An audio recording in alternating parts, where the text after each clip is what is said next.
imaginative exercise. So I invite you all to close your eyes, and in your mind's eye, picture what you imagine when I say the ideal body.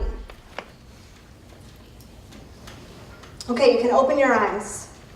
I can imagine that not many of us imagined or pictured a body that was similar to our own. And I can imagine that even fewer of us pictured our own body. Bodies are often associated with shame, and perhaps this is what you felt upon recognizing that the ideal body you pictured is not your own. I am no stranger to these narratives of shame, and much of my experience with narratives of shame and bodiliness comes from my experience of physical disability. I have a neurological condition called Charcot-Marie-Tooth, which impacts the peripheral nerves and muscles. It's impacted my life in a lot of different ways, but particularly around these narratives of bodiliness and shame.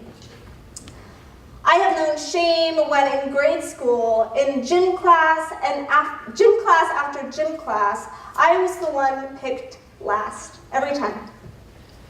I have known shame when I couldn't wear high heels to prom or graduation. I have known shame when I'm in the grocery store just trying to buy some bread, some eggs, and people are staring and whispering as I walk by. And I have known shame when, and this one just happened last year. Yeah, a stranger approaches me on the sidewalk and asks to pray over my legs for their healing. So yeah, it's almost comical. That really did happen. I am no stranger to these narratives of shame. And because my condition is degenerative, which means it only gets worse over time, I've heard a lot of narratives of hopelessness in my encounters and interactions with medical professionals. I've heard over and over that the only thing that I have to hope for is a cure, and that my body will only get worse. Don't expect anything to change for the better. So I've studied theology for going on 7 years now, for an undergrad, and I'm finishing up my 3rd year of the Master of Divinity program. And my encounters with theology have really deeply impacted my understanding of these bodily narratives. That's just a title set.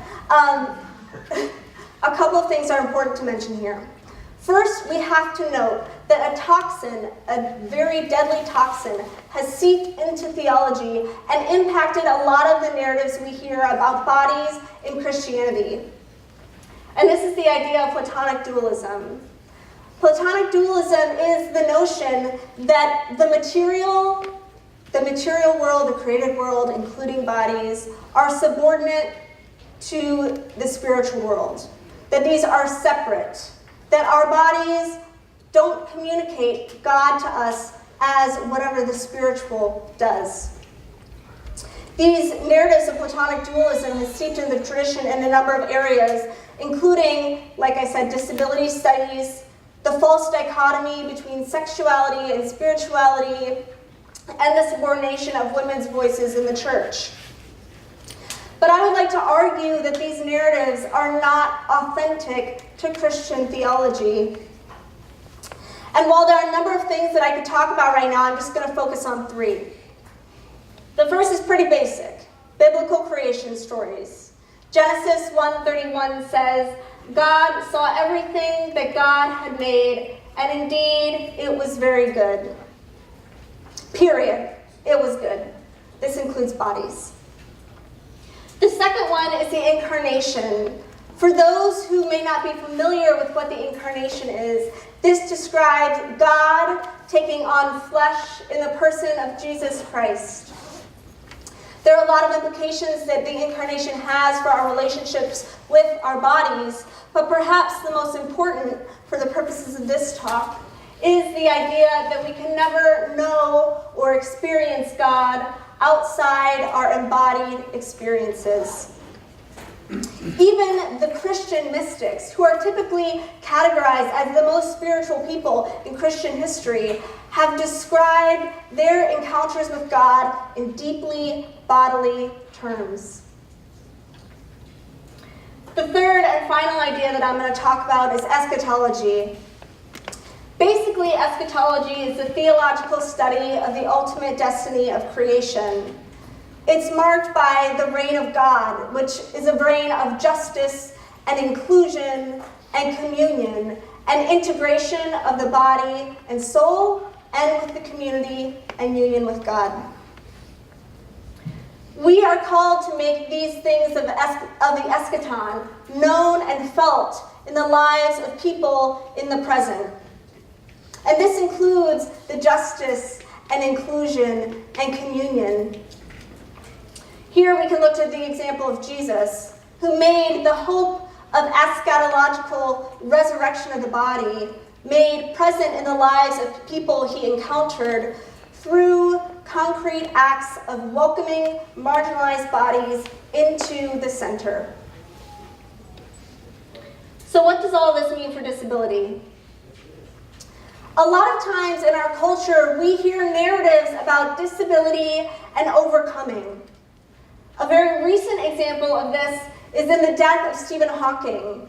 And in the weeks and days after his death, newspaper article upon newspaper article published words that implied that Stephen Hawking's body was less than. These are just a few examples.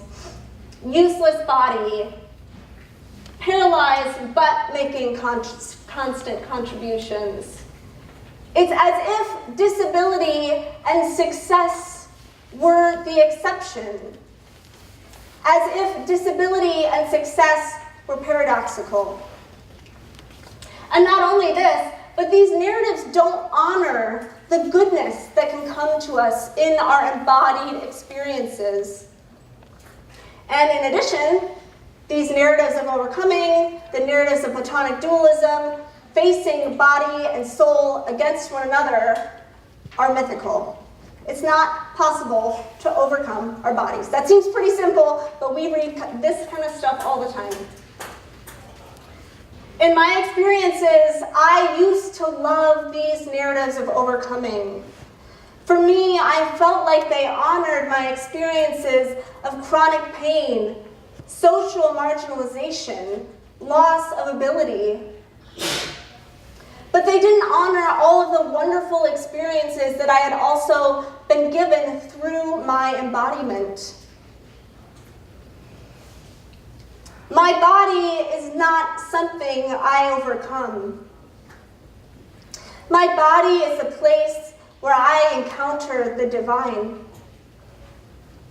My body is not something that I overcome, nor is my disability.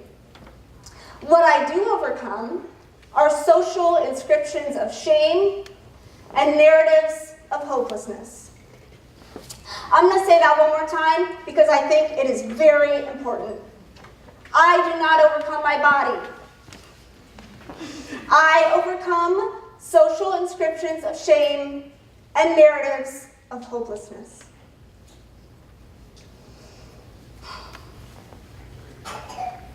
So it's really important for me to mention that these phenomena that I've experienced in my embodied life are not unique to persons with disabilities. Shame and hopelessness are almost universally felt by us all. So as we leave here, back up a little bit. They're felt by us all, and we cannot forget they are active. Hope is never something you've got in the bag, and you're never going to wake up one day and shame is done forever. Right? This is an ongoing journey. It requires action on both individual and communal levels. So as we go forth today, I ask all of you to think about what enfleshed hope might mean for your lives and for your relationships with your bodies. When weak after week and day after day, I have been told by people and structures that my body is less than, that my body is subordinate. Enfleshed hope is claiming the divine in my body. Enfleshed hope is claiming our bodies, the spaces marked by shame and exclusion, as places of encounter. Encounter with others, encounter with creation, encounter with ourselves, and encounter with the divine. And enfleshed hope is taking concrete action for inclusion and justice in light of our body's fundamental goodness. Thank you.